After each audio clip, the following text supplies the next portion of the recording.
الحمد لله وكفى وسلام على عباده الذين اصطفى أما بعد أعوذ بالله من الشيطان الرجيم بسم الله الرحمن الرحيم إنا لله وإنا إليه راجعون وقال الله تعالى في مقام آخر كل نفس ذائقة الموت سبحان ربك رب العزة عما يصفون والسلام على المرسلين والحمد لله رب العالمين اللهم صل على سيدنا محمد وعلى آل سيدنا محمد وبارك وسلم اللهم صل على سيدنا محمد وعلى آل سيدنا محمد وبارك وسلم اللهم صل على سيدنا محمد وعلى آل سيدنا محمد وبارك وسلم.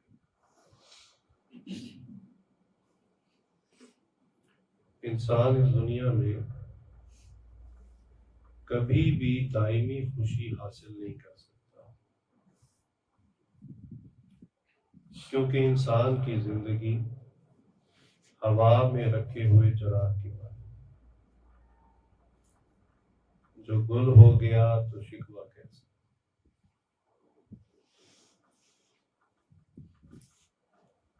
دائمی خوشی کیسے کہتے ہیں؟ ایسی خوشی جو ایک مرتبہ مل جائے اس کے بعد وہ خوشی کبھی ختم نہ ہو،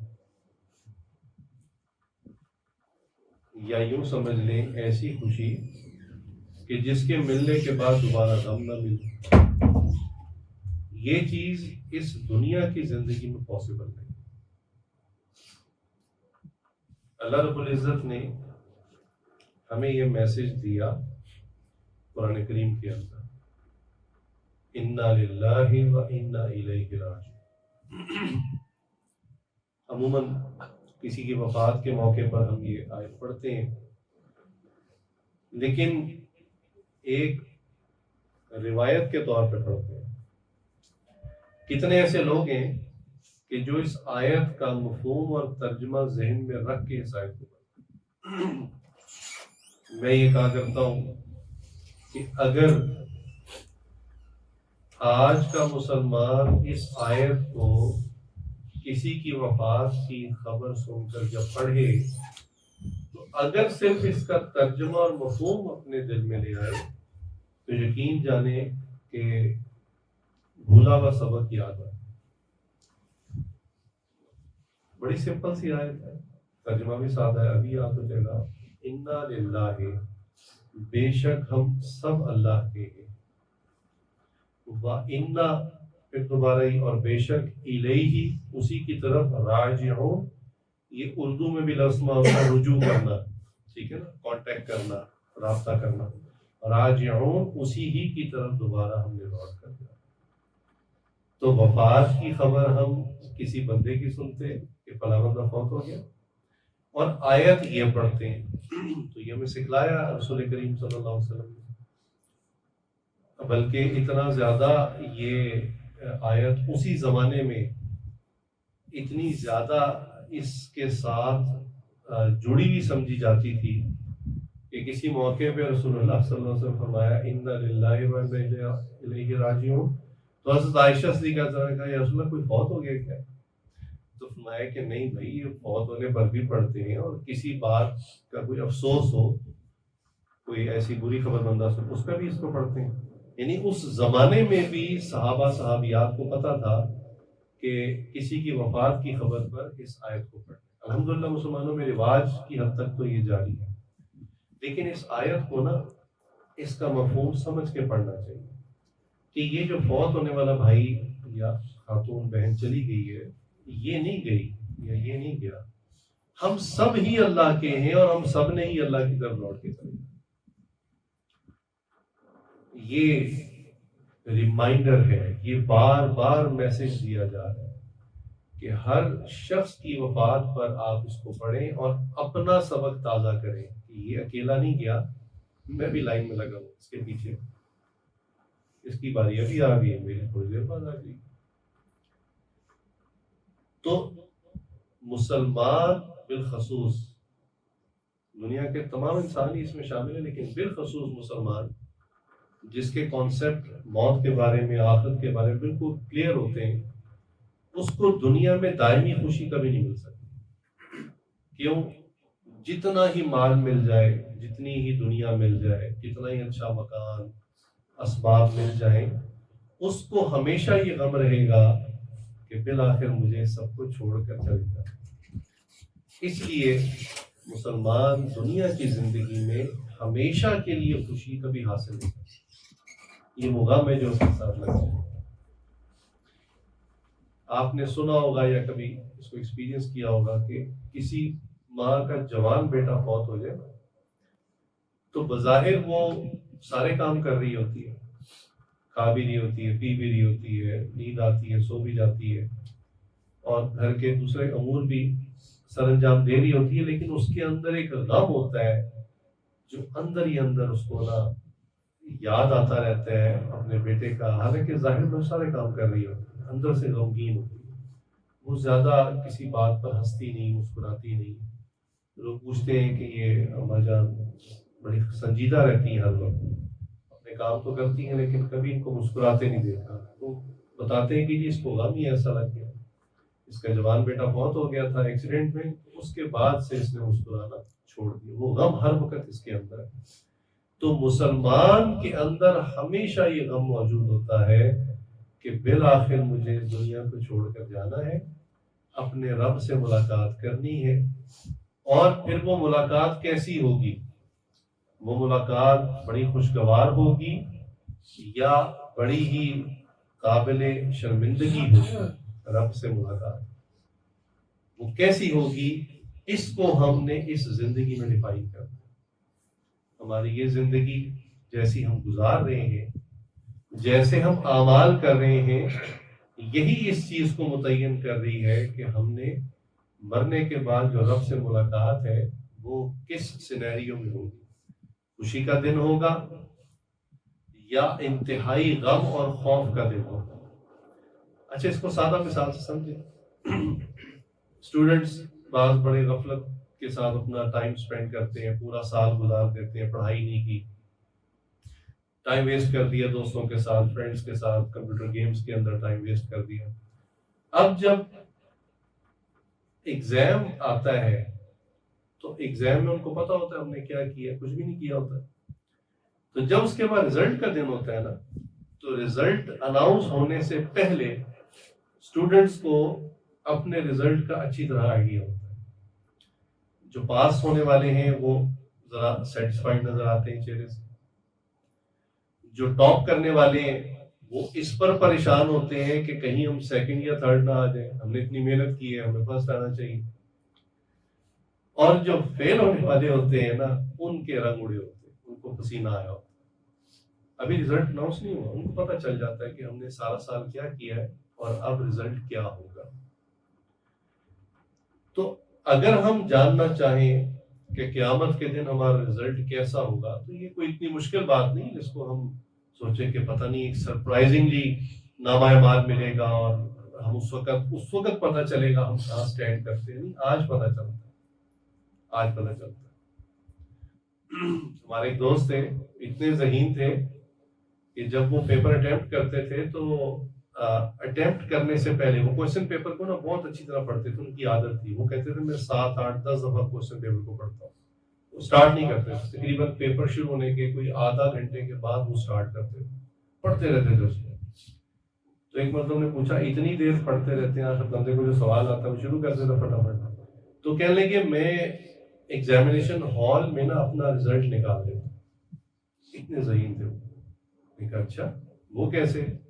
کہنے لگے میں جو کوشچنز ہوتے ہیں ان کے آگے لکھا ہوتا ہے کتنے نمبرز ہیں، تو میں وہیں پر اپنا ایویلیوشن کر لیتا ہوں کہ یہ کوشچن مجھے اتنا آتا ہے، یہ والا اتنا آتا ہے اور یہ والا بہتر آتا ہے، یہ اس سے کم آتا ہے. تو میں اگر یہ سوالات اٹیمپٹ کروں گا تو میرا ٹینٹیٹیو رزلٹ یہ ہوگا. کہنے لگے میں یہ میری عادت بہت پرانی ہے اور میں نے جب بھی اپنا رزلٹ ایویلیویٹ کیا ہے تو وہ تقریباً 90-95% درست. تو دیکھیں آخرت کا انتظار کیوں کرتے ہیں کہ آخرت میں ہمیں کیا رزلٹ ملے گا، کیا نامہ اعمال ہمارے ہاتھ میں پکڑایا جائے گا؟ ظاہر سی بات ہے جو ہماری حرکتیں ہیں، جو ہمارے کرتوت ہیں، ہمارے جو اعمال ہیں، وہی ہمیں پکڑائے جائیں گے نا۔ ایسا تو نہیں ہے کہ ہمیں کسی ساتھ والے کا نام اعمال دے دیا جائے گا جو ہمیں سرپرائز ملے کہ وہ یہ کیا ہو گیا، میں تو دنیا میں بڑا عبادت گزار اور بڑا سچا انسان تھا اور یہ تو جہنم کا ٹکٹ ہے، یہ کیسے ہو گیا؟ تو ایسا نہیں ہوگا، بلکہ ہم دنیا میں صبح شام جو کر رہے ہیں یہی ہمارا رزلٹ ہوگا، یہی ہمارے ہاتھ میں دیا جائے گا۔ تو نامہ اعمال کوئی پوشیدہ چیز نہیں ہے، یہ بالکل واضح ہے۔ آج ہم اپنا رزلٹ ایویلویٹ خود آرام سے کر سکتے ہیں۔ آپ صبح فجر میں اٹھتے ہیں اور رات کو سو جاتے ہیں، اس دوران آپ جو اعمال کر رہے ہیں ان اعمال کا ایک مرتبہ جائزہ کریں۔ ہمارے کابرین کی عادت رہی ہے اور وہ سکھاتے بھی تھے، وہ کہتے تھے سیلف آڈٹ کریں۔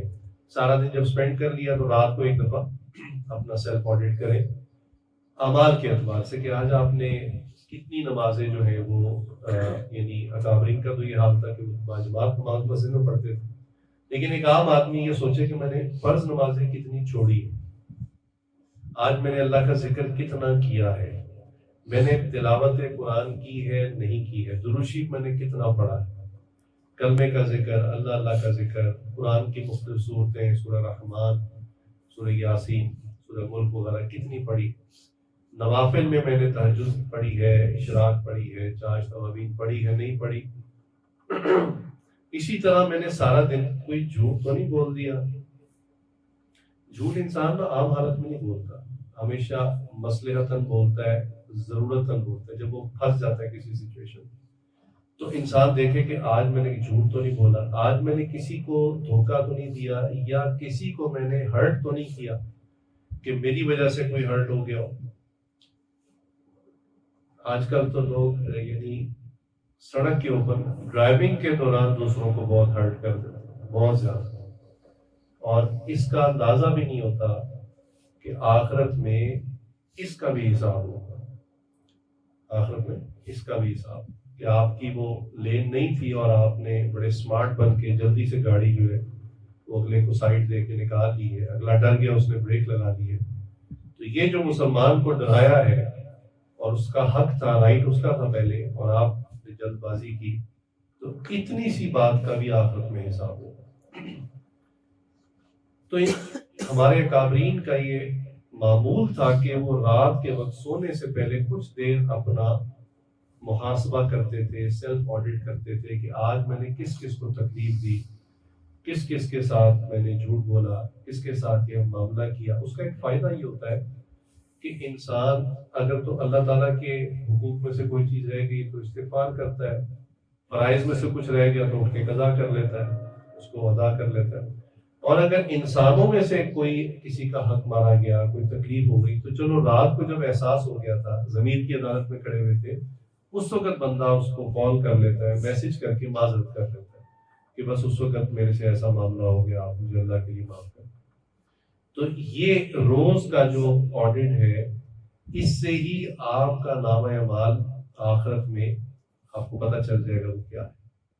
ایک بندہ سارا دن فضولیات میں وقت گزارتا ہے، نمازیں بھی چھوڑ دی، کوئی ذکر تلاوت بھی نہیں کی، کوئی نوافل بھی نہیں پڑھے، صدقہ خیرات بھی نہیں کیا، تو اس کا رزلٹ واضح ہے۔ اس کو کسی دھوکے میں نہیں رہنا چاہیے کہ موت کے بعد جو ہے فرشتے میرا استقبال کریں گے یا بھولے مجھے ویلکم کریں گے۔ اس کو بالکل واضح ہونا چاہیے کہ میں نے جس طرح کا دن گزارا ہے اور اسی طرح کے دن گزارتے گزارتے پورا مہینہ گزار دیا، اور اسی طرح کے مہینے گزارتے میں نے سال گزار دیا، اور اسی طرح میں نے زندگی کے ماضی میں کئی سال گزار دیے، تو میرا رزلٹ تو بالکل واضح ہے۔ یہ وہی میں نے مثال دی تھی جو ایک اسٹوڈنٹ کی کہ سارا سال اس نے پڑھا نہیں، اور وہ کلاس میں بھی یعنی بیک بینچرز میں سے تھا، ٹائم ویسٹرز میں سے تھا، اور بعد میں بھی نہیں پڑھا، انڈیویجول اسٹڈی بھی نہیں کی۔ اب رزلٹ والے دن وہ کہے کہ جی ٹاپ 10 میں سے تو میں ہی ہوں گا، تو وہ ایک لطیفہ ہی ہوگا کہ بھی آپ نے تو کچھ بھی نہیں کیا، اب آپ کیسے توقع کرتے ہیں؟ تو موت کی تیاری اسی زندگی میں ہمیں کرنی ہے، اسی وقت میں، یہ جو وقت ہمیں ملا ہے اس کے لیے کوئی الگ سے اسپیئر ٹائم نہیں ملے گا کہ جی اب موت کا فرشتہ آپ کو وارننگ دے گا کہ بھی اب آپ کی زندگی ختم ہونے میں نا 2-3 سال رہ گئے یا 2-3 ماہ رہ گئے، اب آپ تیاری کر لیں.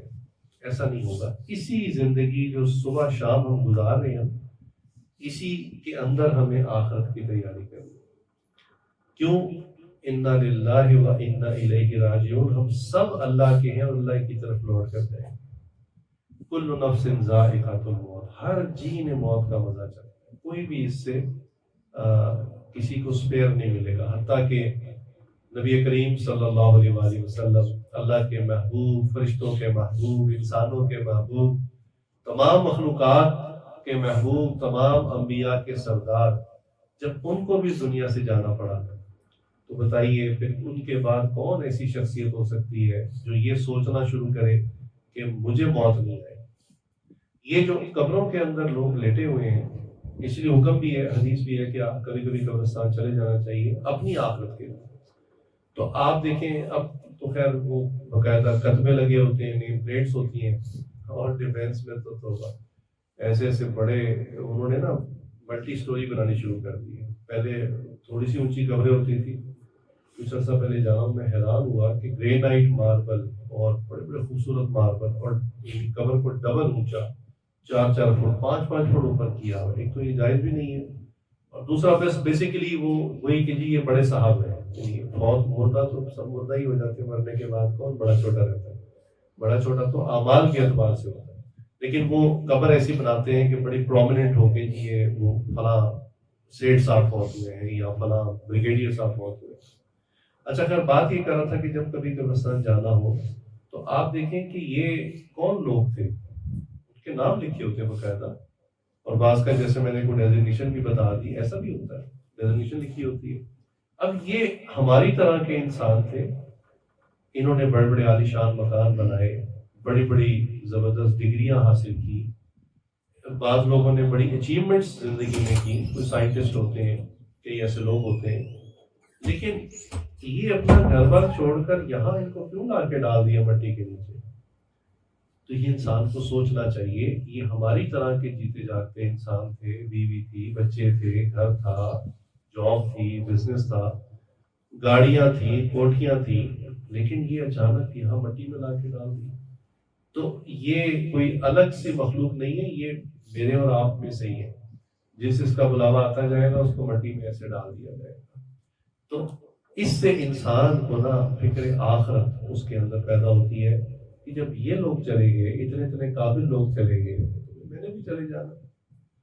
آپ یاد رکھیں کہ آپ کو رسول اللہ صلی اللہ علیہ وسلم کے منکر ملیں گے جو کہتے ہیں کہ ہم ان کو نبی نہیں مانتے. ایسی دنیا میں لوگ ہیں.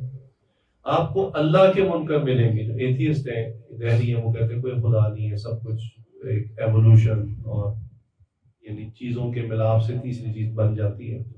2 کیمیکل ملتے ہیں، تیسرا کیمیکل وجود میں آیا تو اس میں اللہ کا کیا رول ہے. اس قسم کے ان کے عجیب و غریب کانسیپٹس ہوتے ہیں. تو آپ کو نبی کے منکر ملیں گے، اللہ کے منکر ملیں گے، موت کا منکر آپ کو کوئی نہیں ملے گا. کیوں؟ یہ وہ حقیقت ہے جس کو وہ آنکھوں سے دیکھتے ہیں. اپنے دادا کو دفنایا، نانے کو دفنایا، والد کو دفنایا، والدہ کو، بھائی کو دفنایا. اس کو پتا ہے کہ ایک نہ ایک دن میری باری بھی آئی. اب وہ موت کے بارے میں جو مرضی کانسیپٹ رکھے، چاہے وہ یہ سمجھے کہ مرنے کے بعد دوبارہ اٹھنا نہیں ہے، لیکن حقیقت تو حقیقت ہے. اللہ تعالیٰ نے مسلمانوں کو یہ بات سکھائی اور ہر نماز کی ہر رکعت میں یہ بات ریپیٹ کروائی. مالک یوم الدین، کہ اللہ قیامت کے دن کا مالک ہے. یہ جو قیامت کا دن کا کانسیپٹ ہے نا کہ قیامت آئے گی اور اس دن کو مالک ہوگا، اس کا کوئی یعنی کوئی سپریم پاور ہوگی. تو یہ اتنا کانسیپٹ کافی ہے بات سمجھانے کے لیے کہ بھئی وہ سپریم پاور دوبارہ کیوں اٹھائے گی جب لوگ مر گئے. ظاہر سی بات ہے جو نعمتیں ہمیں دی ہیں ان نعمتوں کے بارے میں کوئسچن کیا جائے، پوچھا جائے. آپ یعنی والد جو ہے ایک بچے کو 1000 روپیز کا نوٹ دیتا ہے اور کہتے ہیں یار بازار سے نہیں چیزیں لے. تو ایسا کبھی بھی نہیں ہوا کہ بچہ واپس آ جائے اور والد پوچھے ہی نہ کہ 20,000 کا نوٹ دیا تھا تم نے کیا کیا. ظاہر بات ہے وہ پوچھیں گے بھی تم نے کیا کیا لیا, کتنے کا لیا, اور باقی پیسے کہاں ہیں. تو اگر 1,000 روپے کے نوٹ کے بارے میں بھی جو ایک نعمت ہے والد پوچھتے ہیں, تو اللہ رب العزت نے تو ہمیں اتنی نعمتیں دی ہیں, اتنی نعمتیں دی ہیں کہ قرآن میں اللہ نے کہا ہے کہ اگر تم میری نعمتوں کا شمار کرنا چاہو گے تو شمار نہیں کر. اتنی نعمتیں اللہ, یعنی صرف جسم کے اندر کتنی نعمتیں ہیں. پھر اللہ نے چھت دی, عزت والی زندگی دی, بینائی دی, سننے کی صلاحیت دی, بولنے کی صلاحیت, سمجھنے کی صلاحیت. اب پاگل جو آدمی ہوتا ہے, یعنی وہ فزیکلی بالکل بظاہر ٹھیک ہوتا, آنکھیں بھی ٹھیک ہیں, کان بھی ٹھیک ہے, اس کی زبان بھی ٹھیک ہے, ہارٹ بھی اس کا ٹھیک کام کر رہا ہے, لنگس ٹھیک کام کر رہے ہیں, لیکن ایک چیز, دماغ بھی ہے اس کے اندر, لیکن دماغ جو ہے وہ صحیح فنکشن نہیں کر رہا. تو بظاہر ایک بندہ جو دیکھنے میں بالکل درست اور صحت مند نظر آتا ہے, پاگل ہونے کی وجہ سے وہ بالکل اپنی ایسی حرکتیں کر رہا ہوتا ہے کہ جو انسان نہیں کیا کرتے. تو اللہ تعالیٰ نے ہمیں دل دماغ دیا, اگر دماغ نہ دیتے تو ہم بھی خدا نہ خاصہ پاگل کھانے میں. تو اس بات کو یاد کرنا چاہیے کہ یہ نعمتیں اللہ نے دی ہیں, اور ہر نعمت کے بارے میں حساب, جو ڈیٹیل آڈٹ ہے آخرت میں, وہ ہر چیز کے بارے میں. بتاؤ زندگی کیسے گزاری, اب زندگی گزاری تو زندگی میں تو ہر چیز آ جاتی ہے. بلوغت کے بعد, بالغ ہونے سے پہلے شریعت نے کہا ہے کہ بچے کو اس میں معافی ہے, چھوٹا بچہ ہے, ظاہر سی بات ہے. بالغ ہونے کے بعد سے ہمارا آڈٹ شروع ہوگا, اور وفات تک ہماری پوری لائف کی جو ہے وہ ہسٹری سامنے رکھ دی جائے گی کہ یہ تم نے کیا, بتاؤ کیوں کیا. پھر جوانی کا الگ سے سوال ہوگا, بتاؤ جوانی کس کام میں ہوگا, اللہ ہو. پھر مال کیسے کمایا اور کیسے خرچ کیا, یعنی کمانا ایک الگ سوال ہے, اور اس کو سپینڈ کرنا. بعض لوگ یہ کہتے ہیں مثلا شادی بیاہ کے اوپر بہت خرچہ کرتے ہیں, بہت کھلا اڑاتے ہیں. تو اگر کوئی ان کو کہے بھی اتنا پیسہ کیوں, حلال کا کمایا, ہم نے کون سا حرام کمایا, اور ساری زندگی کمایا کس لیے تھا, یعنی یہ جملہ آگے سے کہتے ہیں. تو بھائی مال کمانا اس پر الگ کویشچن ہوگا, اور کیسے سپینڈ کیا اس پر الگ کویشچن ہوگا. اسراف اگر کیا اس پہ الگ سوال ہوگا, تبذیر کی, دکھاوا کیا, اس پہ الگ سوال ہوگا. تو میں عرض کر رہا تھا کہ مسلمان اس دنیا کی زندگی میں دائمی خوشی کبھی حاصل نہیں کر سکتا, ایسی خوشی کی جس کے بعد اس کو غم نہ ہو ہی نہیں سکتا. اس کو ہمیشہ موت کا غم اندر ہی اندر لگا ہو. جیسے وہ ماں کی مثال میں نے دی نا کہ جوان بیٹا فوت ہو گیا, اندر ہی اندر اس کے غم ہے. تو مسلمان ظاہری تھوڑی تھوڑی کامیابی پہ خوش ہوتا ہے, کوئی ڈگری حاصل کر لیتا ہے خوش ہوتا ہے, اس کی شادی ہو جاتی ہے خوش ہوتا ہے, اس کو نیا گھر ملتا ہے خوش ہوتا ہے, دنیا میں چھوٹے چھوٹے اچیومنٹس ٹارگیٹس پورے ہو جاتے ہیں, اس کو خوشی ملتی ہے. لیکن یہ دائمی خوشی نہیں ہے کہ اس کے بعد اب غم نہیں آنا. ایسی خوشی مسلمان کو نہیں مل سکتی. یہ پہلی بات سمجھنے کی. دوسری بات, اس دنیا نے ہمیشہ نہیں رہنا. دنیا بنانے والے نے دنیا کو ختم کرنے کا اعلان فرما دیا. لہذا جس کو ہم یوم القیامہ کہتے ہیں, قیامت کا دن, 30ویں پارے میں اس کا بہت صورتوں کے اندر بڑی تفصیل سے تذکرہ ہے کہ کیسے دنیا پھٹے گی, کیا منظر ہوگا, اس وقت کیا حالات ہوں گے. وہ سارے تفصیلات 30ویں پارے کے اندر زیادہ تر ہیں. تو دنیا بنانے والے نے اعلان کر دیا کہ یہ دنیا ہمیشہ نہیں رہے گی. اب بالفرض ایک بندے کی زندگی لمبی ہے لیکن دنیا ہی باقی نہیں رہے گی. تو یہ بھی ایسی بات ہے جس پر وہ ہمیشہ کی خوشی انجوائے نہیں کر سکتا.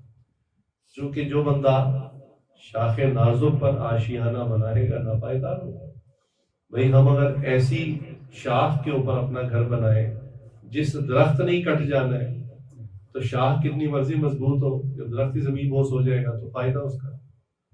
ہماری مثال تو بالکل یعنی ویٹنگ لاؤنج کے اندر بیٹھے ہوئے اس مسافر کی ہے جو ایئرپورٹ کے ویٹنگ لاؤنج میں بیٹھا ہوتا ہے, بظاہر فیسلٹیز کو انجوائے کر رہا ہوتا ہے. یعنی وہاں پر کچھ آپ کو بھوک لگے تو ٹک شاپس ہوتی ہیں, آپ کچھ کھانا پینا بھی کر سکتے ہیں, اسنیکس بائی کر سکتے ہیں, چائے پی سکتے ہیں, اور واش روم کی حاجت ہو تو واش روم بھی اویلیبل ہوتے ہیں.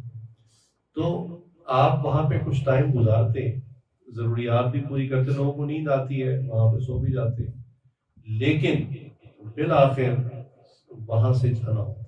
یہ نہیں ہے کہ وہ ہمیشہ رہنے کی جگہ ہے، اناؤنسمنٹ ہونے کی دیر ہے، جیسی اناؤنسمنٹ ہوتی ہے مسافر کو جانا ہوتا ہے۔ تو وہ جو ویٹنگ لاؤنج ہے ہمیشہ رہنے کی جگہ نہیں ہوتی۔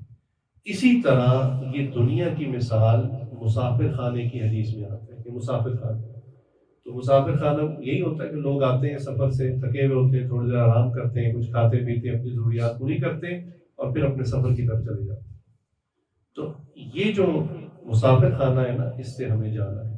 میں آپ کو ایک اور مثال دوں، بعض کا آپ کو خواب آتا ہے بڑا ریئلسٹک، بڑا ہی ایسا ہوتا ہے جیسے آپ حقیقت میں جب خواب دیکھ رہے ہوتے ہیں آپ کو لگتا ہے یہی اصل زندگی ہے، اور خواب میں بعض کا آپ کے ساتھ کوئی برا واقعہ ہو جاتا ہے۔ جیسے بعض لوگ کہتے ہیں ہم نے دیکھا ہم چھت سے گر گئے اور زمین پر زور سے گرے، اور باقاعدہ وہ کہتے ہیں ہمیں پین ہوئی کہ جیسے ہماری ہڈیاں ٹوٹ گئی، کہنے کہ اس کے ساتھ ہی جھٹکا لگا، کھل گئی۔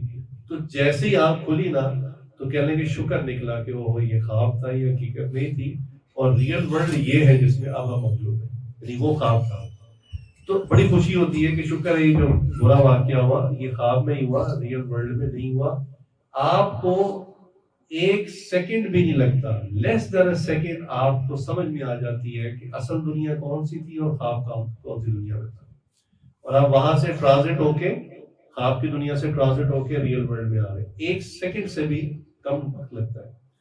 بالکل اسی طرح جب موت واقع ہوگی اور انسان کی حقیقی دنیا میں آنکھ کھلے گی تو لیس دین اے سیکنڈ اسے سمجھ میں آ جائے گی اوہو یہ دنیا کی زندگی تو ایک دھوکے اور خواب کی مانند تھی، اصل زندگی میری اب شروع ہو، اس لیے اس کی تیاری کر لیں، اور اس میں ہمیں کوئی زیادہ خوش ہونے کی ضرورت نہیں۔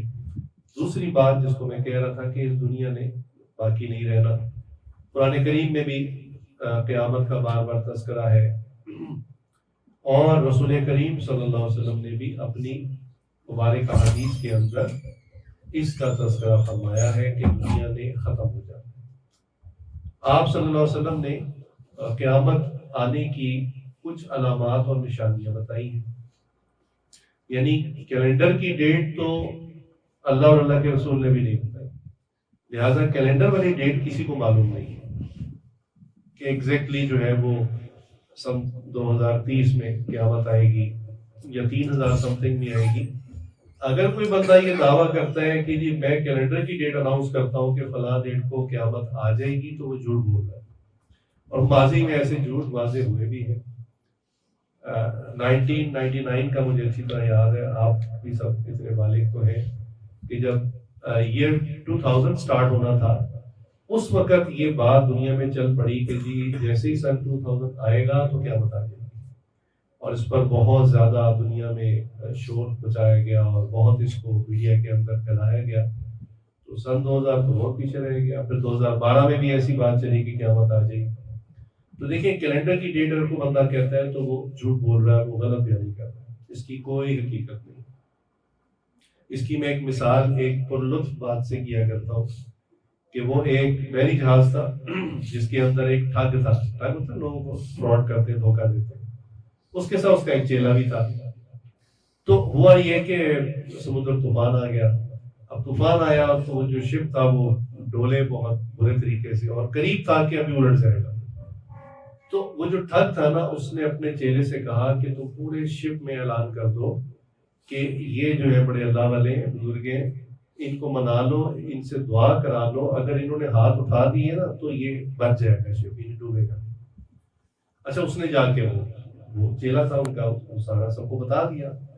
اب قاضی وہ حضرت صاحب کو منائے کیسے، کیا طریقہ، انہوں نے کہا کوئی نظر آنا، کوئی جان کا صدقہ نکالو۔ اب لوگ آگے جہان پہ بنی ہوئی تھی، کسی نے پیسے دینے شروع کیے اور تو نے زیور دینا شروع کیا۔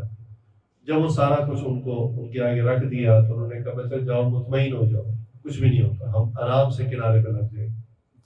اچھا لوگوں نے ان کی بات سنی، کچھ حوصلہ ہوا انہیں، تو اللہ کی شان کوئی آدھے گھنٹے بعد واقعی طوفان سے بچ گئے اور یعنی شپ اپنے راستے پہ چل پڑا۔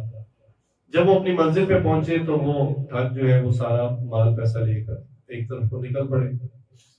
تو جب لوگوں سے الگ ہوئے نا تو چیلے نے پوچھا کہ آپ کو کیسے پتا تھا جو آپ نے اتنے کانفیڈنس سے یہ بات کی ہے کہ جی شپ کو کچھ نہیں ہوگا اور ہم بچ جائیں گے، اور لوگوں نے سارے نذرانے بھی دے دیے.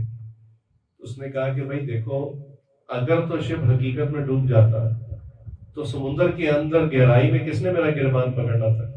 وہ بھی ڈوب رہا ہوتا، میں بھی ڈوب رہا ہوتا. تو یہ ایک جو ہے نا اپنی طرف سے ایک ٹلا مار دیا کہ چلو لگ گیا تو لگ گیا، نہ لگا تو نہ لگا، ڈوبیں گے تو سارے ڈوبیں گے. تو یہ وہی والے دعوے ہیں کہ جی فلاں سال میں قیامت آ جائے گی، اگر تو قیامت آ گئی تو ہمیں کون پوچھے گا، اور اگر نہ آئی تو کہیں گے جی وہ مسٹیک ہو گئی، ہمیں غلطی لگ گئی. اللہ اور اللہ کے رسول نے کوئی کیلنڈر کی ڈیٹ نہیں دی، ٹھیک ہے. ہاں اللہ کے نبی صلی اللہ علیہ وسلم نے کچھ علامات اور نشانیاں بتائی کہ قیامت سے پہلے یہ کام ہو جائیں گے. ان علامات قیامت کو علماء نے شمار کیا ہے، اس پر کتابیں لکھی باقاعدہ، ان احادیث کو اکٹھا کیا ہے اور اس کو کیٹیگرائز بھی کیا ہے. علماء نے اس کو کیٹیگرائز کیا ہے کہ کچھ علامات چھوٹی چھوٹی ہیں اور کچھ علامات بڑی ہیں، لہٰذا ان کو نام بھی دیا ہے علامات صغرا اور علامات کبرا، چھوٹی نشانی اور بڑی نشانی. مثلا رسول کریم صلی اللہ علیہ وسلم نے فرمایا کہ میں دنیا میں آ گیا ہوں، یہ قیامت کی ایک نشانی پوری ہوگی. یعنی سابقہ امتوں کے اعتبار سے کہ پہلے انبیاء بھی بتایا کرتے تھے کہ جب تک نبی آخری زمان نہیں آئیں گے قیامت نہیں آئے گی. تو یہ ایک بڑی نشانی تھی کہ آپ صلی اللہ علیہ وسلم کا دنیا میں آ جانا. نبی صلی اللہ علیہ وسلم آخری نبی ہیں، خاتم النبیین ہیں، تو یہ قیامت کی ایک نشانی پوری ہوگی، یہ آپ نے خود ارشاد ہوا. اس کے علاوہ چھوٹی چھوٹی نشانیاں کہ جی قرب قیامت میں اولاد نافرمان ہوگی، والدین پر یعنی چڑھائی کرے گی، بدتمیزی کرے گی، عورتیں جو ہیں وہ گھروں سے لباس پہن کر نکلیں گی مگر جسم نظر آتا ہوگا. یہ اس قسم کی ایسی نشانیاں یہ چھوٹی نشانیاں کہلاتی ہیں، اور علماء کا اس پر اتفاق ہے کہ احادیث میں جو چھوٹی نشانیاں جتنی بتائی گئی تقریباً پوری ہوتی. اب ہیں علامات کبریٰ جو باقی بڑی نشانیاں. بڑی نشانیاں ان کے بارے میں ایک بات یاد رکھیں، یہ بھی حدیث میں آیا کہ جب ایک نشانی ظاہر ہوگی اس کے فوراً ساتھ ہی دوسری ظاہر ہوگی، فوراً تیسری، پھر چوتھی، پھر پانچویں، یعنی وہ ایک سیکوینشل ایک سلسلہ ہوگا کہ جب وہ چل پڑے گا پھر وہ رکے گا نہیں. مثال دی گئی جیسے تسبیح کا دھاگا ٹوٹتا ہے تو دانے پہ دانہ زمین پر گرتا ہے، اس طریقے سے وہ ایک سیریز آف ایونٹ ایک کے بعد ایک ہوتے چلے جائیں. ابھی تک علامات کبریٰ میں سے ایک بھی ظاہر نہیں ہوئی.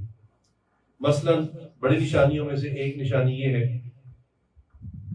کہ سورج جو ہے وہ روزانہ مشرق سے نکلتا ہے اور مغرب میں غروب ہوتا ہے.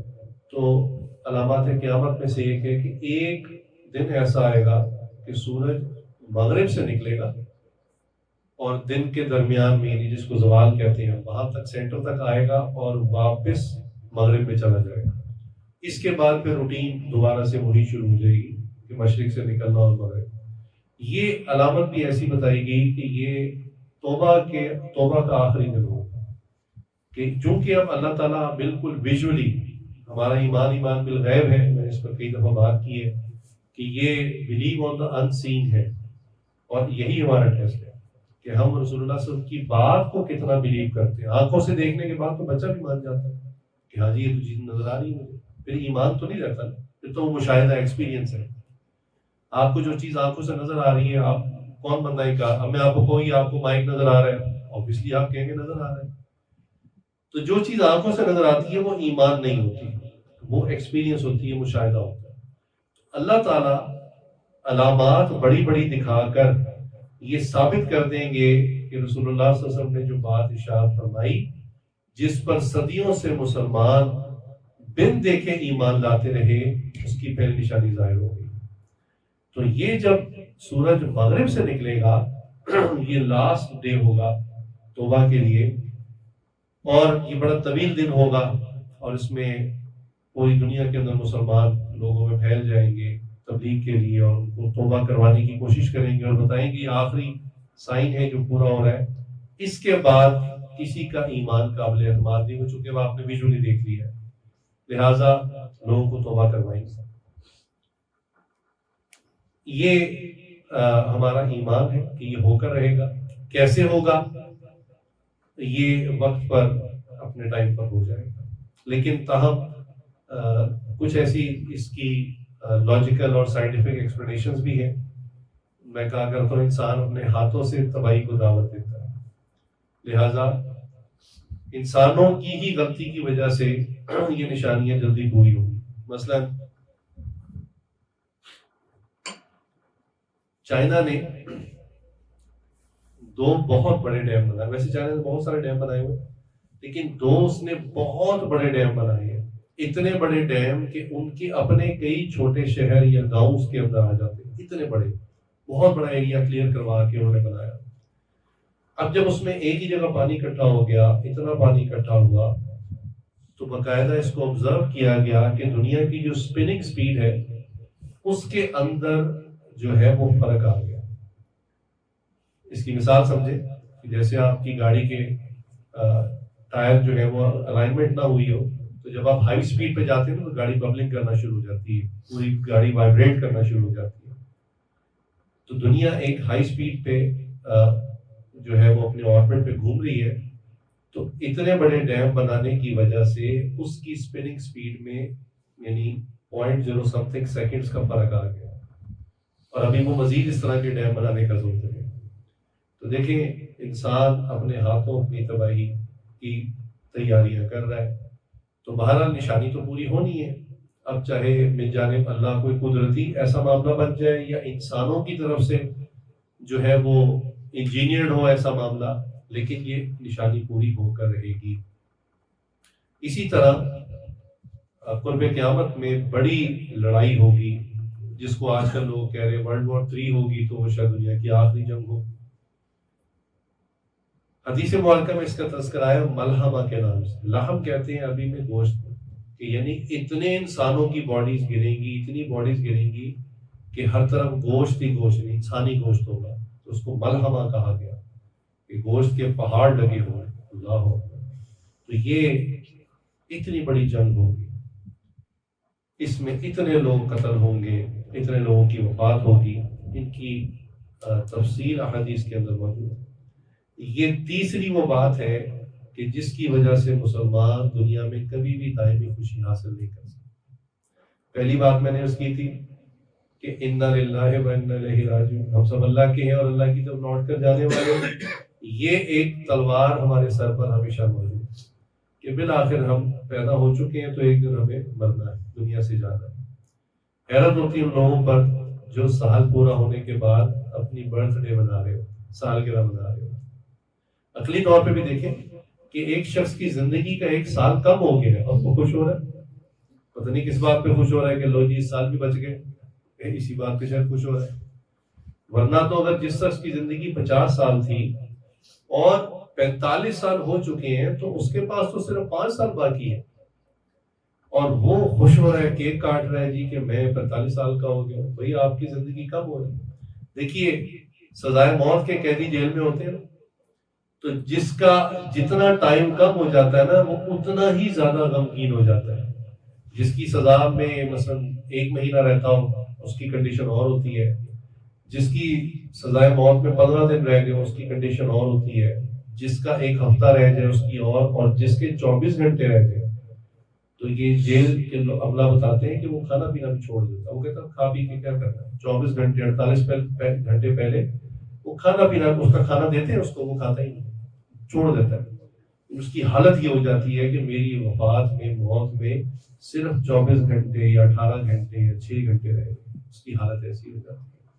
تو سوچئے کہ ایک بندہ دنیا سے جا رہا ہے، اپنی موت کے قریب ہو رہا ہے، ہر سیکنڈ، ہر گھنٹہ، ہر ہفتہ، ہر مہینہ، ہر سال موت کے قریب بڑھ رہا ہے، اور وہ سالگرہ کے موقع پر خوشی کے ساتھ کیک کاٹ کہ میری زندگی کم ہو رہی. اللہ، حالانکہ سوچنا چاہیے سال گزر جانے کے بعد، یعنی سالگرہ والے دن سوچنا چاہیے کہ میں نے وہی جو آڈٹ والی بات کی، اپنا محاسبہ والی بات کی، کہ بندہ سوچے کہ میں نے 1 اور سال زندگی کا کم کر لیا، میں نے اس سال میں کیا اعمال آخرت کیے، آخرت کی کتنی تیاری کی، اس سال میں نے کتنے نوافل پڑھے، کتنا قرآن پڑھا، کتنے عمرے کیے، کتنے حج کیے، کتنی زکوٰۃ دی، نیکی کا کیا کام کیا.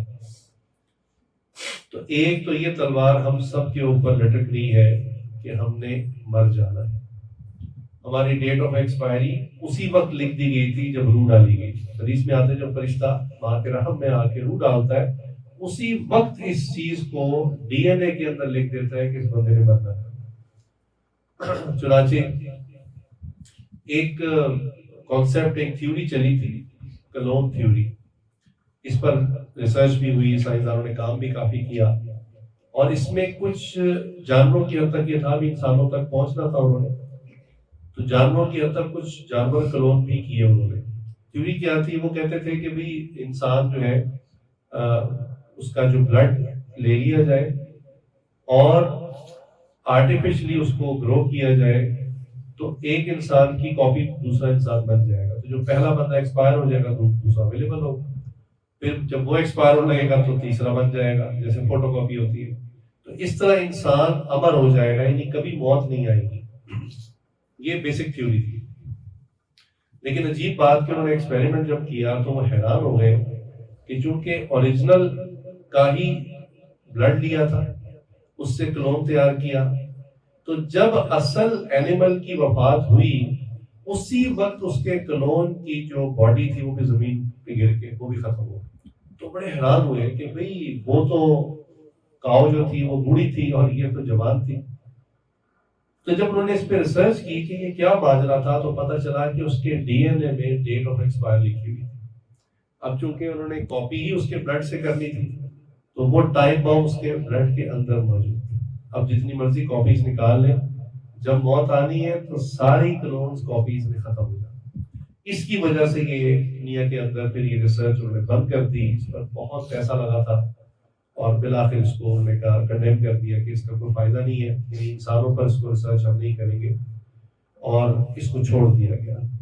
تو ہم فرشتہ، حدیث میں آتا ہے کہ فرشتہ جس وقت بچے کے یعنی اندر اس کی وہ گوشت کا ایک پتلا سا بنا ہوتا ہے مدرز ووم میں، تو میں کہ ابھی اس میں روح نہیں ڈالتا، پہلے کچھ چیزیں لکھ دیتا ہے جس میں سے ایک چیز اس کی موت، اس نے مرنا ہے. تو ہمارے سر پر یہ تلوار ہمیشہ لٹک رہی ہے کہ ہم نے مر جانا ہے.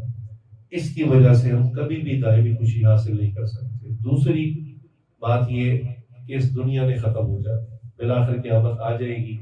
اگر ایک شخص کسی بھی طریقے سے بالفرض، ویسے ایسا ہونا ممکن تو نہیں ہے چونکہ موت کا وقت اللہ نے لکھا ہوا، لیکن سپوز کل کو ایسی کوئی ریسرچ آ جاتی ہے، کوئی سائنٹیفک طریقہ کہ اگر لائف کو بڑھایا جا سکے تو جتنا مرضی بڑھا لیں بالآخر دنیا نے ڈسٹروائے ہو جانا ہے، قیامت میں آ جانا ہے، دنیا نے ختم ہو جانا ہے. تیسری چیز، جو تیسرا خطرہ بھی سروں پر ہے کہ کسی وقت بھی کوئی دشمن جو ہے وہ مسلط ہو جائے اور وہ بڑی تعداد میں لوگوں کو قتل کر دے. زیادہ دور کی بات نہیں ہے، آپ دیکھیں دنیا کے حالات کتنی تیزی سے بدل رہے ہیں. ہمارے سامنے افغانستان، کشمیر، عراق، شام، اردن اور بوسنیا، چچنیا، یہ کتنے ملک، روہنگیا، اس کتنے ممالک ہیں اور مسلمانوں کے ممالک ہیں جن کے اندر یعنی کسی نہ کسی دوسرے ملک نے فوج اپنی داخل کی اور ہزاروں لوگوں کو موت کی نیند سنا دی. اس وقت جس وقت میں آپ سے بات کر رہا ہوں تو فلسطین کے اندر یہ کام جاری ہے کہ اسرائیلی یہودی جو ہیں وہ فلسطینیوں کو، یعنی پہلے تو یہ ظلم کیا کہ عربوں کی زمین تھی ان کو ان کی زمین سے ڈپرائیو کیا، کونے میں لگایا. اگر آپ میپ میں دیکھیں نا تو غزہ کی جو پٹی ہے وہ واقعی پٹی ہے، وہ کہنے میں پٹی نہیں ہے، وہ حقیقت میں آپ نقشے میں دیکھیں ایک اسٹریٹ چھوٹی سی پٹی ہے. اور دنیا کا وہ واحد چھوٹا سا ٹکڑا ہے جو بہت اوور پاپولیٹڈ ہے. یہ چھوٹے چھوٹے مکانات میں کئی لوگ رہ رہے ہیں، مجبور ہیں کیونکہ ان کی زمین تو یہودیوں نے ہتھیا لی، اور ان کو اس کونے میں لگانے کے بعد دیوار کر دی گئی. ایک طرف سمندر ہے، ایک طرف مصر ہے، اور ایک سائڈ کا جو گیٹ ہے وہ اسرائیل کنٹرول کرتا ہے. اور کسی کو ان کی زمین ہے لیکن ان کو اس کھلے آسمان کی جیل میں ڈالنے کے بعد اجازت نہیں ہے کہ وہ اسرائیل میں آ جا سکے، ان کی اپنی زمین ہے.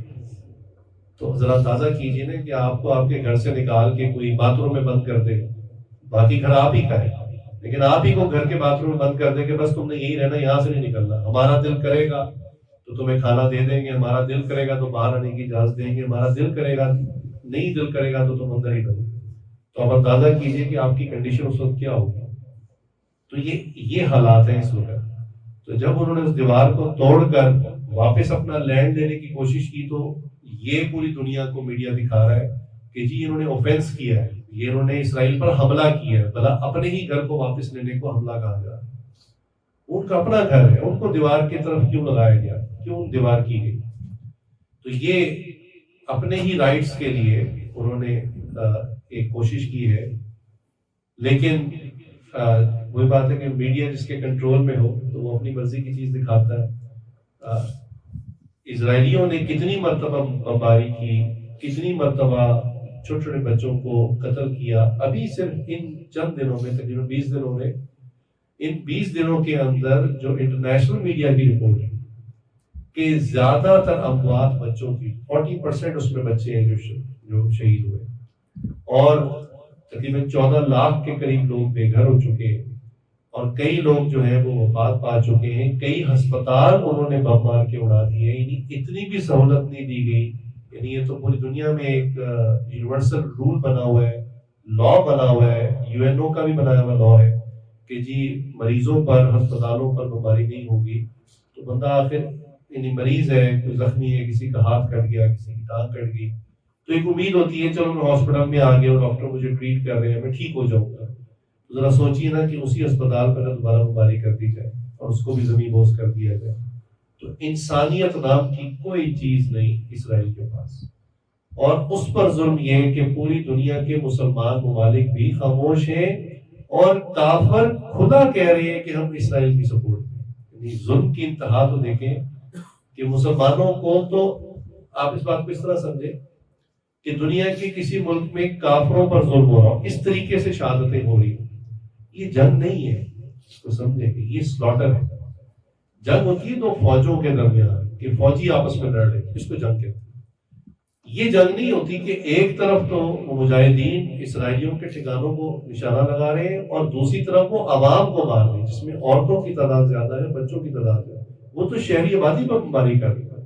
اس کو جنگ نہیں کہتے، یہ کہتے ہیں نسل کشی، کے نسل ختم کر دی ہے، اور یہی ان کا پلان تھا اسرائیلیوں کا، اور ان کا پلان ناکام کیا گیا۔ انہوں نے پہلے وار کر دیا، راکٹ فائر کر دیے، ورنہ ان کا یہی پلان تھا کہ ایک دفعہ مکمل صاف کر دیں۔ یعنی ان کو یہ بھی پسند نہیں تھا کہ غزہ کی پٹی میں یہ جو لوگ رہ رہے ہیں یہ بھی نظر نہ آئے زمین کے اوپر۔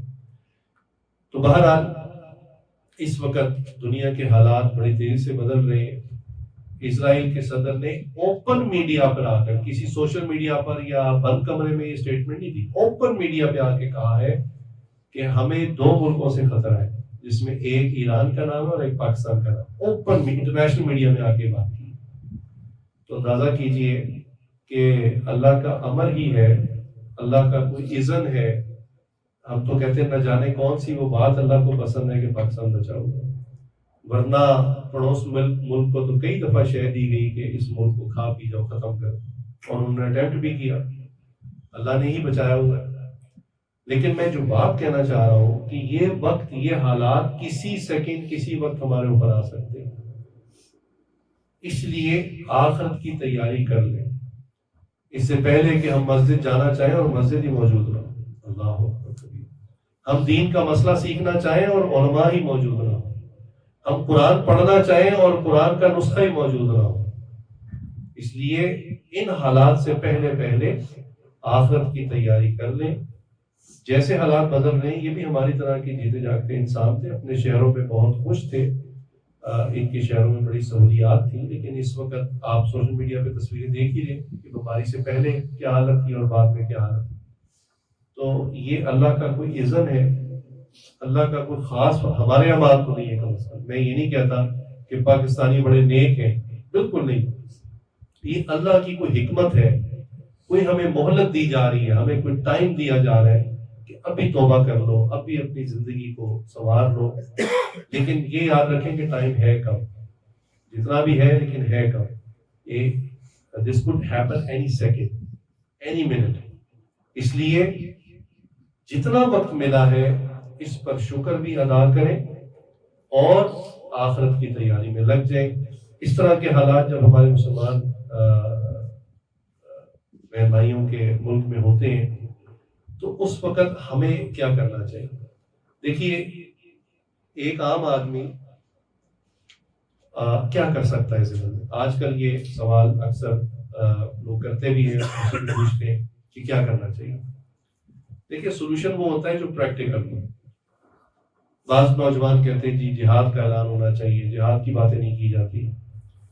تو میں کہتا ہوں آپ برگر کھانے والے ہیں، آپ کو ایک دن چائے نہ ملے، سر میں درد شروع ہو جاتی ہے، آپ 0.5 کلومیٹر پیدل نہیں چل سکتے، آپ سے جہاد کی بات کریں. آپ گھر سے باہر 24 گھنٹے سروائیو نہیں کر سکتے، آپ سے بات کریں جہاد کی.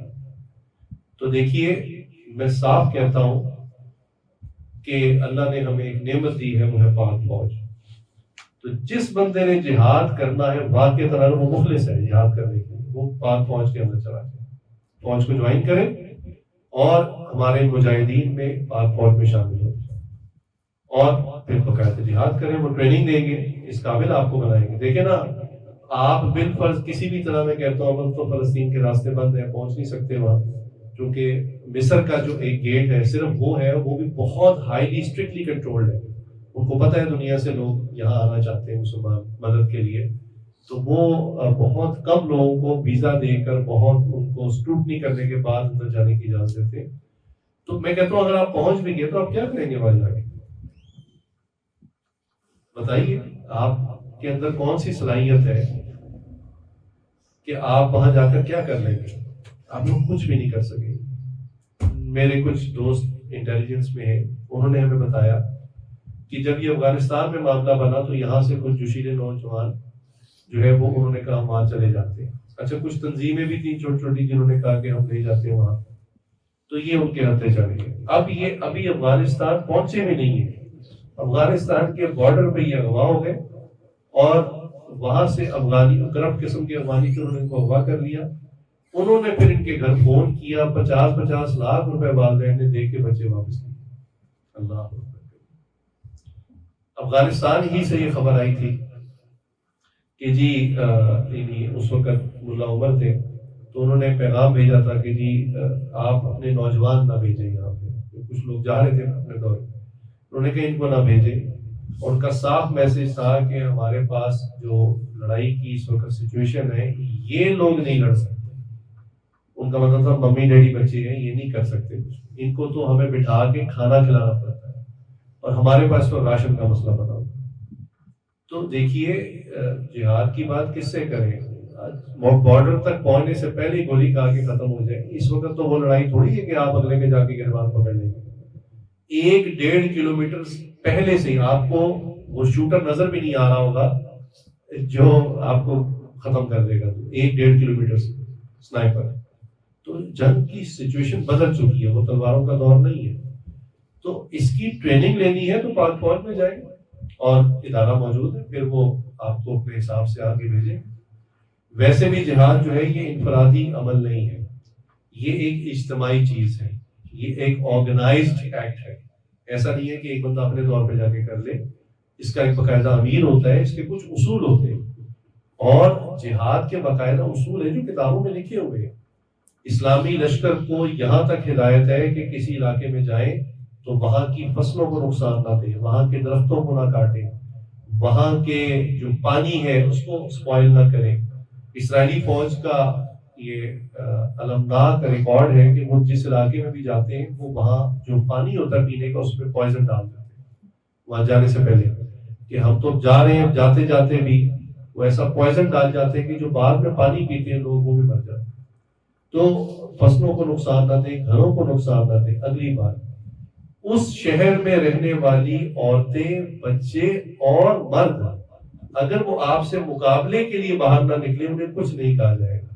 یہ اسلامک جہاد کے لاز میں لکھا ہوا ہے. یہ کوئی درندے اور کوئی خردمہ قسم کے لوگ نہیں ہے کہ تلوار ہاتھ آئی اور جو سامنے آیا اڑا دیا. یہ تو میڈیا نے اس کو خراب کر کے پورٹری کیا ہے. اسلامی جہاد ایک لشکر کے تحت، پھر اس کا ایک امیر ہوتا ہے. امیر کی اطاعت کو فرض کہا گیا، فرض کہا گیا، اسی لیے کہ یہ ایک منظم طریقے سے کام، ایسا نہیں ہے کہ بس کسی علاقے میں گئے وہاں مال اچھا لگا تو مال اٹھا لیا، وہاں کی عورتیں چلی گئی تو وہ اٹھا لی، تو یہ تو کوئی جانوروں والا کام تھوڑی ہے، تو یہ تو بڑا ویل آرگنائزڈ ایک شعبہ ہے، اور اس کو تو باقاعدہ سیکھ کے کرنا پڑتا ہے۔ تو ہمارے پاس ایک شعبہ الحمدللہ موجود ہے، پاک فوج ہے، آلریڈی پاکستان کی سرحدوں کی حفاظت کر رہی ہے، اور میں دعا کرتا ہوں، امید بھی کرتا ہوں کہ انشاءاللہ پاکستانی فوج اپنے طور پر پرائیویٹ ڈریس میں وہاں پہ ہمارے مجاہدین کو بھیج بھی چکی ہوگی، کیونکہ اگر وہ اوپنلی جاتے ہیں تو پھر اسرائیل سے کنفرنٹیشن ہوگی، بالکل آمنے سامنے والا معاملہ ہو جائے گا۔ تو یہ کچھ سیاسی پہلو بھی ہوتے ہیں جس کا خیال رکھنا پڑتا ہے، اور ہماری انٹیلیجنس نے پڑوس ملک میں جب امریکہ تھا تو وہاں پر ہمارے فوجیوں کو بھیجا، لیکن پرائیویٹ ڈریسز کے اندر، عام کپڑوں کے اندر، اور انہوں نے ان کو وہاں سے مال منگایا۔ تو یہ جو امریکہ بدبست قسم کا ہاتھی ہے نا، ایسے نہیں بھاگا یہاں سے، افغانی مجاہدین تو تھے ہی تھے، ان کا تو بڑا قربانیاں ہیں، بڑا رول ہے، پاک فوج نے اس میں اپنا ایک رول پلے کیا۔ تو دیکھیے یہ سیاسی چیزیں ہوتی ہیں، اس میں بڑے دھیان سے چلنا پڑتا ہے۔ تو یہ ایسا نہیں ہے کہ ایک نوجوان کے لوگ میں ٹکٹ کٹاتا ہوں ایجپٹ چلا جاتا ہوں، ایجپٹ سے میں آرام سے فلسطین چلا جاؤں گا، ایسا بالکل نہیں، نہ ہی آپ کو ویلکم کرے گا، نہ آپ کو کھانے پینے کو کچھ ملے گا۔ تو اس کی تو تیاری رکھنی چاہیے۔ ایک حدیث ہے کہ جس نے ساری زندگی نہ جہاد کیا نہ جہاد کی تمنا کی، وہ منافقت کے ایک درجے پر مرے گا۔ اللہ، اس لیے اپنے آپ کو پریپیئر کرتے رہنا چاہیے۔ دیکھیے کبھی پاک فوج عوام سے کہہ بھی دیتی ہے کہ ہمیں ضرورت ہے، سیالکوٹ کا واقعہ آپ کو سنا ہی ہوگا آپ نے، سیالکوٹ کی طرف سے جب انڈیا بہت زیادہ ٹینک لے کر آیا تو پاک فوج نے عوام سے کہا کہ بھی ہمیں عوام کی ضرورت ہے، کیونکہ ٹینک اتنی ایسی چیز ہوتی ہے اس سے مقابلہ نہیں ہو سکتا۔ تو انہوں نے کہا کہ بم باندھنے ہیں اور ٹینکوں کے نیچے لیٹنا ہے تاکہ ان کو بلاسٹ کیا جائے۔ تو سیالکوٹ کی عوام نے ماشاءاللہ شہادت کا یہ جام نوش کیا، بہت لوگوں نے، عوام نے شہادت نوش کی۔ تو جذبہ موجود تھا، جذبہ ہونا چاہیے، جذبہ بڑا قیمتی ہے، لیکن اکیلا جذبہ کام نہیں کرتا، اسٹریٹجی ساتھ ہونی چاہیے، ورنہ آپ کو مقاصد حاصل نہیں ہوں گے۔ تو آپ اپنے آپ کو فزیکل فٹ کریں، واک کریں، ایکسرسائز کریں، اس نیت سے کہ میں اپنے جسم کو تیار کر رہا ہوں اللہ کے دین کے لیے، جب ضرورت پڑے گی میں پیش کر دوں گا۔ جب ہماری فوج ہمیں کہے گی کہ بھی عوام کی ضرورت ہے، آپ والنٹیئر طور پہ آپ پیش ہو جائیں۔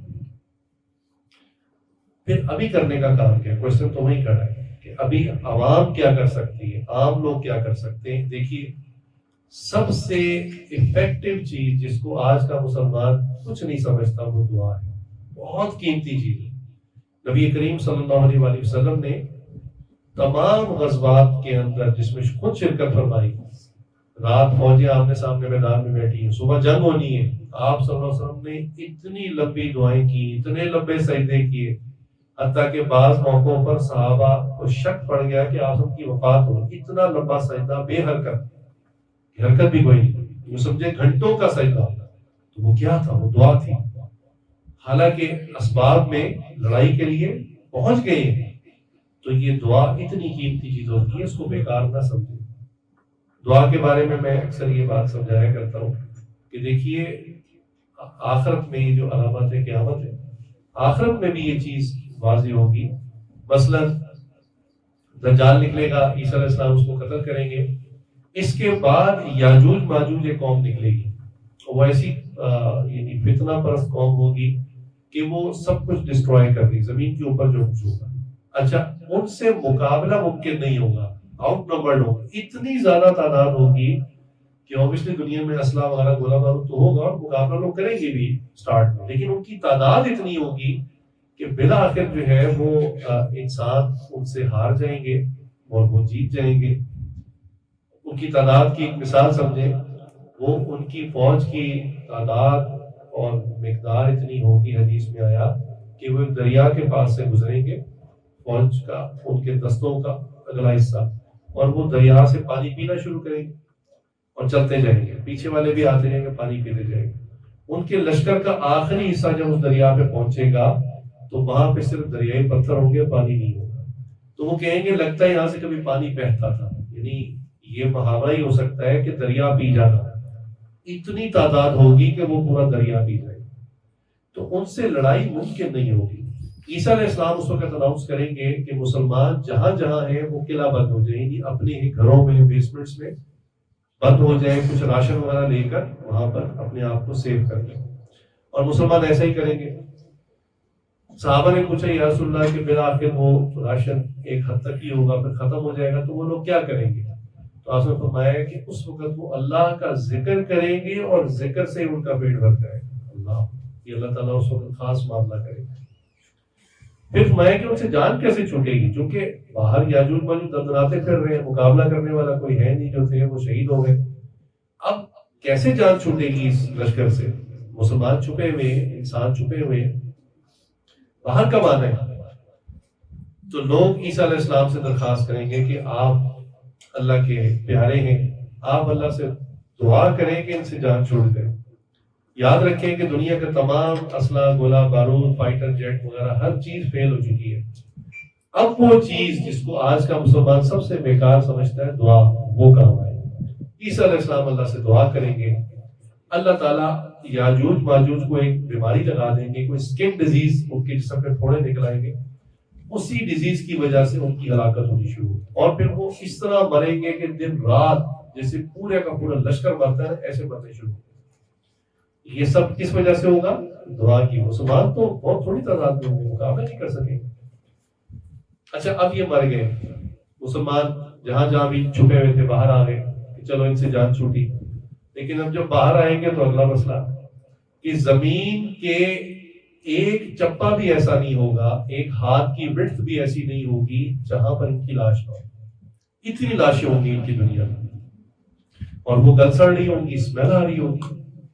تو آپ دیکھیں نا، گلی کے کسی جگہ پر کوئی جانور مر جائے تو وہاں سے گزرنا مشکل ہو جاتا ہے، اس کی باڈی جب سڑ رہی ہوتی ہے۔ تو اتنی دنیا میں جب ان کی لاشیں ہوں گی، ان کو اٹھا کے دفنانا پاسبل نہیں ہوگا، ان کو کہاں ٹھکانے لگائیں؟ تو کیا ہوگا؟ مسلمان پھر عیسیٰ علیہ السلام سے کہیں گے آپ پھر اللہ سے دعا کریں، آپ اس سے بھی جان چھڑائیں، ہمیں تو اسباب میں سمجھ نہیں آ رہی، وہ کہاں پھینکے؟ ہر جگہ تو ان کی لاشیں، اور ہم تو چل پھر نہیں سکتے، کوئی کام نہیں کر سکتے، دوبارہ فصلیں لگانی ہے، دوبارہ سے دنیا کو اسٹیبلش کرنا ہے، کارخانے لگانے، گھر بنانے، سب کو ڈسٹروائے ہو چکا ہوگا، تو کیسے کریں؟ ہر طرف تو لاشیں ان کی۔ عیسیٰ علیہ السلام پھر دعا کریں گے، جی وہی چیز جو سب سے بیکار سمجھتا ہے آج کا مسلمان۔ اس دعا کی برکت سے حدیث میں آتا ہے کہ اللہ اپنے خزانوں میں سے ایسے بڑے بڑے پرندے بھیجیں گے، جو پرندے آ کے اپنے پنجوں میں ان کی لاشیں اٹھائیں گے، چونچوں میں لاشیں اٹھا کر دور کہیں سمندر میں یا اللہ جانے اسپیس میں یا کہاں ان کو پھینک جائیں گے۔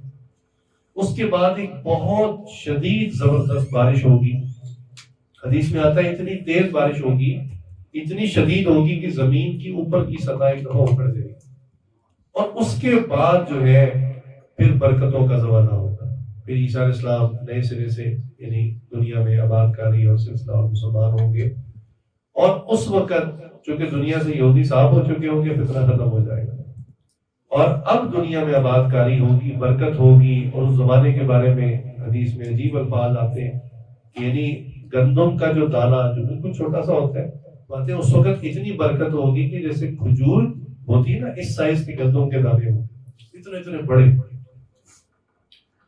اور پھلوں کے بارے میں آتا ہے کہ ان کے سائز بہت بڑے ہوں گے، اور بہت برکت ہوگی، بہت مال ہوگا، کیونکہ سب کے سب 100% دین پر چلنے والے۔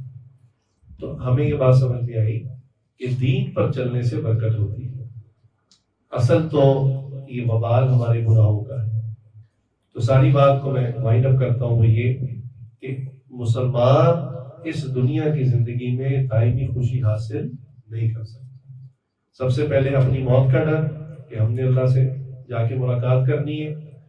دوسری بات یہ کہ اگر کسی کی زندگی لمبی بھی ہو جائے تو اس دنیا نے ختم ہو جانا ہے، قیامت میں آ جانا۔ تیسری چیز یہ کہ کبھی نہ کبھی کوئی نہ کوئی فوج مسلمانوں کے اوپر لشکر کشی تاریخ میں ہمیشہ کرتی آئی ہے۔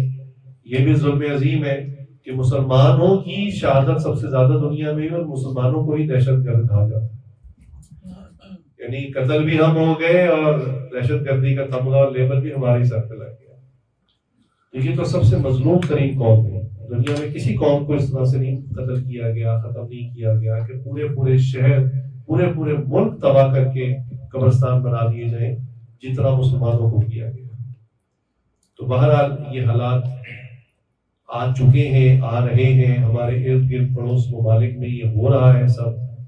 تو اللہ نے جو ہمیں امن اور عافیت اور آزادی دی ہوئی ہے، اس کی قدر کرتے ہوئے اعمال میں لگ جائے، سجدہ کر لیں اس سے پہلے کہ سجدے کا چانس ختم ہو جائے، عبادت کر لیں اس سے پہلے کہ عبادت کا چانس ختم ہو جائے۔ تو اس مہلت سے فائدہ اٹھا لیں۔ اللہ تعالیٰ سے دعا ہے جو کہا سنا اللہ تعالیٰ عمل کی توفیق عطا فرمائے، ہم سب کو اپنا محاسبہ کرنے کی توفیق عطا فرمائے، اور آخرت کی تیاری میں لگ کر اپنے رب کو راضی کرنے کی توفیق عطا فرمائے۔ وآخر دعوانا الحمدللہ رب العالمین۔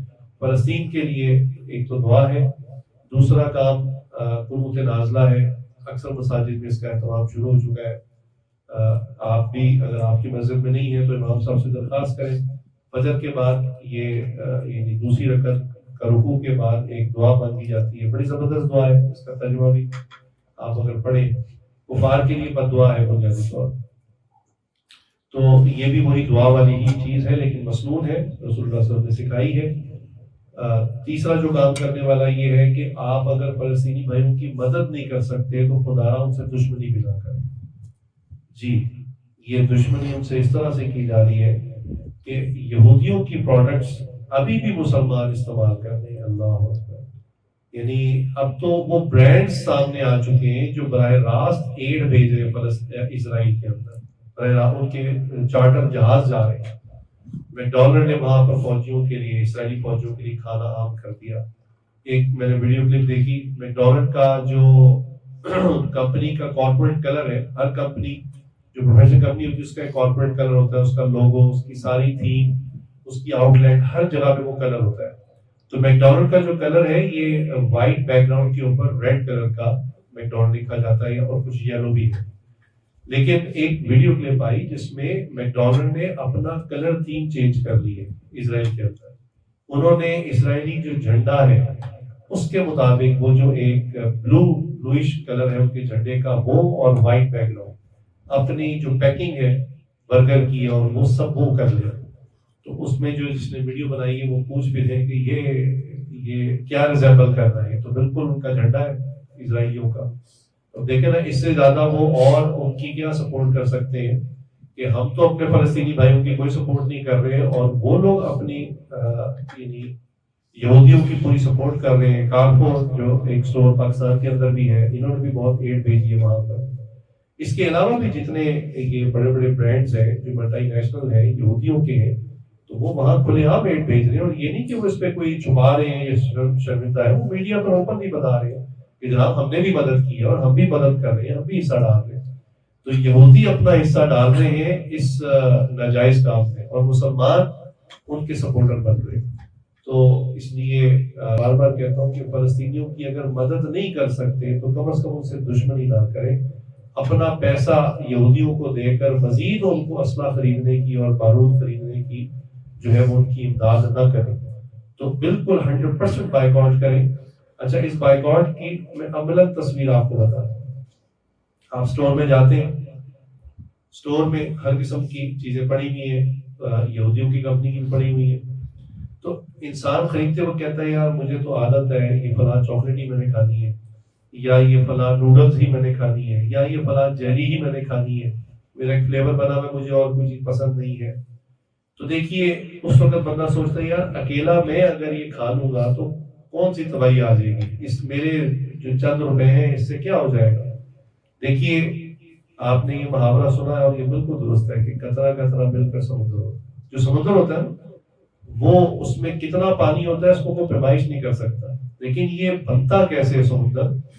پہاڑوں پر بارش ہوئی تھی، ایک ایک قطرہ، اس سے چھوٹے چھوٹے چشمے بنے، ندی نالے بنے، کرتے کرتے دریا بنا، اور دریا سارے آ کر سمندر میں آتے ہیں۔ تو بات بارش کے ایک قطرے سے سٹارٹ ہوئی تھی اور سمندر بن گیا۔ تو یہ بالکل نہ سوچیں کہ جی میں اگر کھا لوں گا ان کی چیز یا میں استعمال کر لوں گا تو کیا ہو جائے گا۔ ایک ایک روپیہ آپ جو ان کو دیں گے اس سے وہ گولی خریدیں گے، اس سے وہ بارود بنائیں گے اور ہمارے ہی مسلمانوں کے اوپر اس کو چلائیں گے۔ تو میں بار بار کہتا ہوں فلسطینیوں کی اگر مدد نہیں کر سکتے، اتنے بے حس ہو چکے ہیں، اتنے ہی بے ضمیر ہو چکے ہیں، تو کم از کم خدا را ان سے دشمنی تو نہ کریں، کہ ان کے جو دشمن ہیں ان کی آپ مالی سپورٹ تو نہ کریں۔ تو اس قسم کی جتنے برانڈز ہیں آپ نیٹ پہ چیک کر سکتے ہیں، جو ملٹی نیشنل کمپنی سے جن کا تعلق ہے، جو یہودیوں کی کمپنیاں ہیں، تو ان کی جتنی پروڈکٹس ہیں، ان کے چپس ہیں، لیز چپس انہی کا ہے، پیپسی ان کی ہے، کوک ان کی ہے، انہی کی پروڈکٹس میں آگے ان کے پانی بھی ہے، نیسلے کا پانی ہے یا ایکوافینا یہ پیپسی کا ہے۔ تو یہ جتنی پروڈکٹس ہیں تو آپ نیٹ سے سرچ کریں، چیک کریں۔ یونیلیور کے جتنے برانڈز ہیں، یونیلیور یہودیوں کی کمپنی ہے، لہٰذا اس کے جتنے صابن ہیں، ڈٹرجنٹس ہیں، ان کی جتنی گھر کی چیزیں ہیں، آپ کا گھر کا سودا 5 سے 10 ہزار کا تو کم از کم آتا ہوگا، تو یہ 5 سے 10 ہزار آپ اسرائیل بھیج رہے ہیں۔ اتنی بات سوچیں، چھوٹی بات نہیں، اس لیے بالکل سپورٹ نہ کریں۔ متبادل برانڈز موجود ہیں، ٹھیک ہے کوالٹی میں کم ہوں گے، معیار میں کم ہوں گے، تو آپ تھوڑا اس سے گزارا کر لیں۔ میں نے پہلے کا دنیا تو ایک سرایہ ہے، ایک مسافر خانہ ہے، یہ تو عارضی جگہ ہے، کوئی رہنے کی جگہ تو ہے نہیں، ہم نے چلے ہی جانا ہے۔ تو اگر کوئی ہم تھوڑا سا فلیور چینج بھی ہو جائے گا یا کوئی ہماری ضرورت کی چیز تھوڑا سا تبدیل ہو جائے گی تو کوئی قیامت نہیں آ جائے گی۔ ہم اپنے مسلمان بھائیوں کے ساتھ اتنی تو ہمدردی اور اس کا اظہار کریں کہ ان کی پروڈکٹس کا 100% بائیکاٹ کریں۔ 2 نفل آپ کم از کم روزانہ 2 نفل کسی بھی نماز کے ساتھ جس کے بعد نفل پڑھے جاتے ہیں، آپ فلسطینی بھائیوں کی مدد کے لیے اللہ سے مانگیں۔ آخری چیز یہ ہے کہ جس فورم پر بھی آپ کی رسائی ہے، سوشل میڈیا میں اگر آپ کوئی پلیٹ فارم یوز کرتے ہیں اور لوگوں میں اویئرنیس ہوتی ہے اس سے، تو وہاں پر یہ بات اٹھائیں۔ ویسے تو یہ بات چھپی بھی نہیں ہے، پوری دنیا میں آ چکی ہے، لیکن جو لوگ یہ کہتے ہیں نا جی ریلی نکالیں، تو میں ہمیشہ اس کی مخالفت کرتا ہوں کہ ریلیاں نکالنے سے ایک تو کچھ ہوتا نہیں ہے۔ آپ کی ریلی سے یہودیوں نے ڈر نہیں جانا اور نہ انہوں نے وہ کام بند کر دینا ہے۔ یہ خواہ ایک نفس کی تسکین ہے کہ جی ہم نے بھی بڑی ریلی نکالی مار دی، اور ہوتا کیا ہے کہ اسی ریلی میں شر پسند قسم کے لوگ داخل ہو جاتے ہیں۔ ریلی کے بعد اگلے دن خبر آتی ہے اتنی گاڑیاں تباہ ہو گئی، اتنے بینک لوٹ گئے، اتنے پمپ کے اوپر آگ لگ گئی، اتنے بندے قتل ہو گئے، اور آپ حیران ہو رہے ہوتے ہیں کہ ہمارا تو کوئی ایسا پلان ہی نہیں تھا۔ تو اس لیے ریلیاں نکالنا کافروں کا کام ہے، مسلمانوں کا کام نہیں۔ ریلیوں میں شرکت کا کبھی فائدہ نہیں ہوتا۔ ابھی چند دن پہلے ایک بہت بڑی جماعت نے بجلی کے بلوں کے خلاف ایک بہت بڑی ریلی نکالی، لیکن کچھ بھی نہیں ہوا۔ ان سب کو بل ادا کرنے پڑے، جنہوں نے میٹر توڑے تھے ان کو جرمانے بھرنے پڑے، جنہوں نے بل جلائے تھے ان کو ان کی بجلی کاٹ دی گئی۔ تو ان ریلیوں سے کچھ نہیں ہوتا، اپنے ملک میں کچھ نہیں ہوتا، کچھ آئے کہ انٹرنیشنلی کوئی اس کا افیکٹ ہو۔ تو سوشل میڈیا پہ اگر آپ اویئرنیس سمجھتے ہیں کہ ابھی اویئرنیس اتنی نہیں ہوئی یا یہودی میڈیا غلط رنگ دے رہا ہے، تو آپ اس کی جو صحیح پکچر ہے وہ آپ سوشل میڈیا پر جہاں آپ آواز اٹھا سکتے ہیں جہاں تک وہاں تک اٹھائیں، اور اللہ کرے ہماری پاک فوج جو ہے وہ پریکٹیکل قدم اٹھائے، اور امید ہے کہ وہ اٹھا رہی ہوگی، اور ہماری فوج انشاءاللہ امید ہے کہ فلسطینیوں کی مدد کے لیے پہنچے گی۔ اللہ تعالیٰ ہماری فوج کی بھی مدد فرمائے۔ وآخر دعوانا